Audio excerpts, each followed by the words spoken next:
हमारा second part, transport of gases.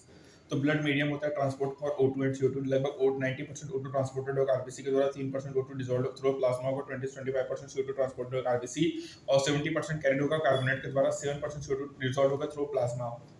Transport of oxygen की बात करेंगे तो haemoglobin red colour iron containing pigment होगा जो कि प्रेजेंट होगा आरबीसी में। O2 बाइंड करेगा हीमोग्लोबिन के साथ रिवर्स मैनर में और फॉर्म करेगा ऑक्सी हीमोग्लोबिन, और ये हीमोग्लोबिन में बच्चों लगभग 4 मॉलिक्यूल ऑफ O2 होगा जो binding of oxygen with haemoglobin होगा। प्राइमरी रिलेटेड होगा पार्शियल प्रेशर ऑफ O2 से, पार्शियल प्रेशर ऑफ CO2 से, हाइड्रोजन एंड कंसंट्रेशन से, टेंपरेचर से, और अदर फैक्टर होता है जो कि इंटरफेयर करेगा इस बाइंडिंग को। एक सिग्मोइड कर्व ऑब्टेंड होगा जब percent saturation of haemoglobin with O2 plotted होगा अगेंस्ट PO2। इस कर्व को ऑक्सीजन डिसोसिएशन कर्व कहेंगे जो कि हाईली यूजफुल होगा। स्टडी करेगा effect of factor like PCO2H+ concentrations, binding होगा O2 विद हीमोग्लोबिन। एल्यूलाइन में जो हाई PO2 लो PCO2 लोअर H+ कॉन्सेंट्रेशन होगा, लोअर टेंपरेचर होगा जिसमें कंडीशन फेवरेबल होगा formation of oxy haemoglobin. Tissue में बच्चों लो PO2 होगा, हाई PCO2 होगा, हाई H+ कंसंट्रेशन होगा, टेंपरेचर फेवरेबल होगा, dissociation oxygen from the oxy haemoglobin, और ये क्लियरली इंडिकेट करता है बच्चों O2 बाउंड होगा हीमोग्लोबिन में, लंग सर्फेस में डिसोसिएट होगा टिश्यू में, और every 100 ml of deoxygenated blood बच्चों डिलीवर करेगा 5 ml of tissue under normal physiological conditions में। ट्रांसपोर्ट ऑफ CO2 की बात करेंगे तो CO2 कैरिड होगा कार्बन हीमोग्लोबिन में लगभग 20 से 25% रिलेटेड होगा पार्शियल प्रेशर ऑफ CO2 से। PO2 मेजर फैक्टर होगा जो कि बाइंड करेगा जब PCO2 हाई होगा, PO2 लो होगा टिश्यू में, तो मोर बाइंडिंग ऑफ CO2 अकर होगा। जब PCO2 लो होगा, PO2 हाई होगा एल्यूलाइन में, तो डिसोसिएशन होगा CO2 का फ्रॉम कार्बिनो हीमोग्लोबिन का। मतलब CO2 जो बाउंड करेगा हीमोग्लोबिन से टिश्यू में वो डिलीवर्ड होगा एल्यूलाइन में, और आरबीसी कंटेन करेगा बच्चों हाई कंसंट्रेशन ऑफ एंजाइम जिसको कार्बोनिक एनहाइड्राइड्स कहेंगे, और माइन्यूट क्वांटिटी में प्रेजेंट होगा प्लाज्मा में। ये फैसिलिटेट करेगा फॉलोइंग रिएक्शंस को बोथ डायरेक्शंस में। CO2 H2O H2 CO3 SCO3 H+ होगा। Carbonic anhydrides carbonic anhydrides tissue side में जो पार्शियल प्रेशर CO2 हाई होगा ड्यू टू कैटाबॉलिज्म, ये डिफ्यूजस होगा और फॉर्म करेगा SCO3- और H+, और एल्वियोलर साइड में PuCO2 लो होगा तो रिएक्शन प्रोसीड करेगा अपोजिट डायरेक्शन में, फॉर्मेशन होगा CO2 और H2 होगा। इसका मतलब ये है बच्चों कि CO2 ट्रैप्ड होगा बाइकार्बोनेट में टिश्यू लेवल में और ट्रांसपोर्टेड होगा एल्वुलाई में, रिलीज्ड आउट होगा SCO2, और 100 ml of deoxygenated blood deliver करेगा लगभग 4 ml of CO2 to the alveoli. कितने ml? 4 ml। और बच्चों ऑक्सीडेटेड ब्लड कितना ml डिलीवर करेगा टिश्यू को? 5 ml। ठीक है। रेगुलेशन ऑफ रेस्पिरेशंस की बात करेंगे तो ह्यूमन बीइंग बच्चों सिग्निफिकेंट एबिलिटी टू मेंटेन करता है, मॉडरेट करेगा रेस्पिरेटरी रिदम्स को, सूट करेगा डिमांड ऑफ बॉडी टिश्यू को। ये होता है न्यूरल सिस्टम के थ्रू। एक स्पेशलाइज्ड सेंटर प्रेजेंट होता है medulla reason of the brain को, जिसका रेस्पिरेटरी रिदम सेंटर कहेंगे, जो कि रिस्पांसिबल होता है रेगुलेशंस के लिए। एंड द सेंटर प्रेजेंट होगा पोन्स रीजन में, न्यूमोटॉक्सिक सेंटर होगा जो कि मॉडरेट करेगा function of respiratory rhythm centre को।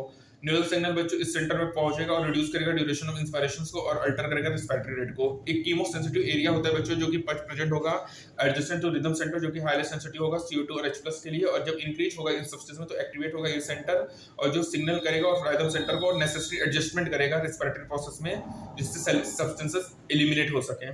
रिसेप्टर एसोसिएट होता है बच्चों से एरोटिक आर्क कैरोटिड आर्टरी, ये रिकॉग्नाइज करेगा कितना चेंजेस हो रहा है CO2 और H+ के कंसंट्रेशन में, और सिग्नल सेंड करेगा रिदम सेंटर को रिमिडल एक्शंस के लिए। जो रोल ऑफ ऑक्सीजन होता है ना बच्चों, वो भी क्वाइट इनसिग्निफिकेंट होता है। ठीक है। अब डिसऑर्डर की बात करें तो अस्थमा क्या होगा बच्चों? इन्फ्लेमेशन होगा ब्रोंकियल्स में। इफिसीमा क्या होगा? क्रोनिक डिसऑर्डर होगा। एल्वेओलार डैमेज होगा, सरफेस एरिया डिक्रीज हो जाएगा। मेजर कॉज क्या है? Cigarette smoking. ठीक है।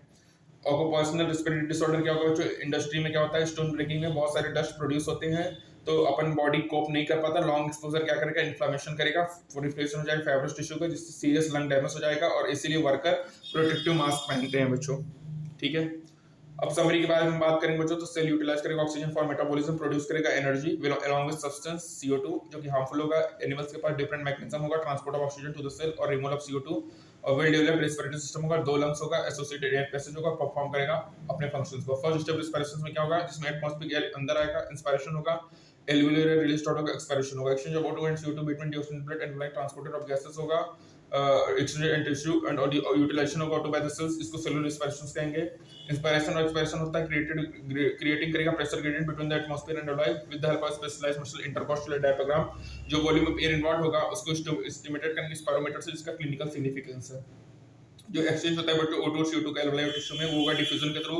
रेट ऑफ डिफ्यूजन डिपेंडेंट होगा पार्शियल प्रेशर एंड सोलिबिलिटी और थिकनेस ऑफ डिफ्यूजन सरफेस में। ये फैक्टर्स फैसिलिटेट होगा diffusion of O2 from alveoli to the diffusion of blood और oxygen blood to the tissue. जो factor होगा फेवरेबल होगा diffusion of O2 CO2 in the opposite direction from tissue to alveoli. Oxygen transported होगा mainly oxy haemoglobin के form में, alveoli में PO2 high होगा, O2 bound होगा हीमोग्लोबिन में, इजीली डिसोसिएटेड होगा at the tissue, PO2 slow होगा, PCO2 high होगा, H+ कंसंट्रेशन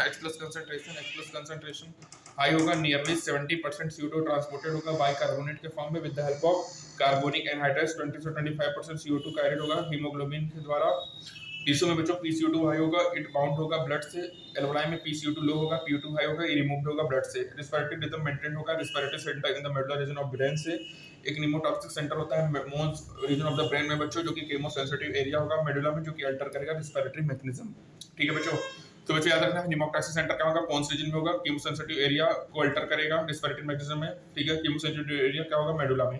ठीक है बच्चों, PCO2 हाई हो गया, ये सब तो ठीक है। उसके बाद 2 लंग्स होता ही पता ही है तुमको, और ऑक्यूपेशनल रेस्पिरेटरी डिसऑर्डर पता ही है, वो वर्कर वगैरह जो वो हो जाता है मतलब लॉन्ग डस्ट की वजह से, तो परफोरेशन हो जाएगा फाइब्रस टिश्यू में। ठीक है, ये इंपॉर्टेंट याद रखना। इपिसीमा क्रोनिक डिसऑर्डर है, एल्वेओलार डैमेज होगा, सिगरेट स्मोकिंग होगा, अस्थमा क्या होगा, रिटिन प्लस ब्रोंकियल ब्रोंक्यूल्स होगा बच्चों, और पोन्स रीजन में पाया जाएगा निमोटॉक्सिक सेंटर। ठीक है, और 100 ml डिस्टिलेटेड ब्लड डिलीवर करेगा 4 ml CO2 to the alveoli, और 100 ml ऑक्सीजनेटेड ब्लड डिलीवर करेगा 5 ml to the tissue under normal physiological conditions में। ये इंपॉर्टेंट है। 97% O2 ट्रांसपोर्टर होगा आरबीसी के थ्रू, 3% O2 होगा डिसॉल्व थ्रू प्लाज्मा, 20 से 25% CO2 ट्रांसपोर्टर होगा आरबीसी के थ्रू, 70% कैरिड होगा बाइकार्बोनेट, और लगभग 7% CO2 डिसॉल्व होगा थ्रू प्लाज्मा। ठीक है, तो यहाँ पे हमारा चैप्टर खत्म होता है breathing and exchange of gases. मिलेंगे नेक्स्ट चैप्टर में, तब तक स्टे ट्यून्ड, थैंक यू।